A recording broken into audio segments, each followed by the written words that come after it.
niba kuri porofayiro yawe bayo handitseho ngo ndi umukobwa wa dadi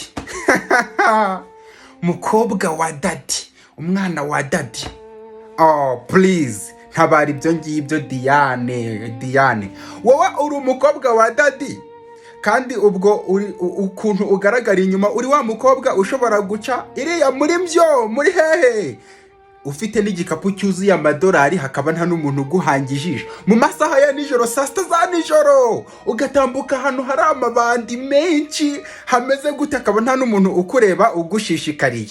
Warangiza ukagitwa ngo ndi umukobwa wa dadi kuri bayo hose, imbuga nkoranyambaga za WhatsApp, za Facebook, za Twitter, nayo utanagakwiye kuba urimo gukorera.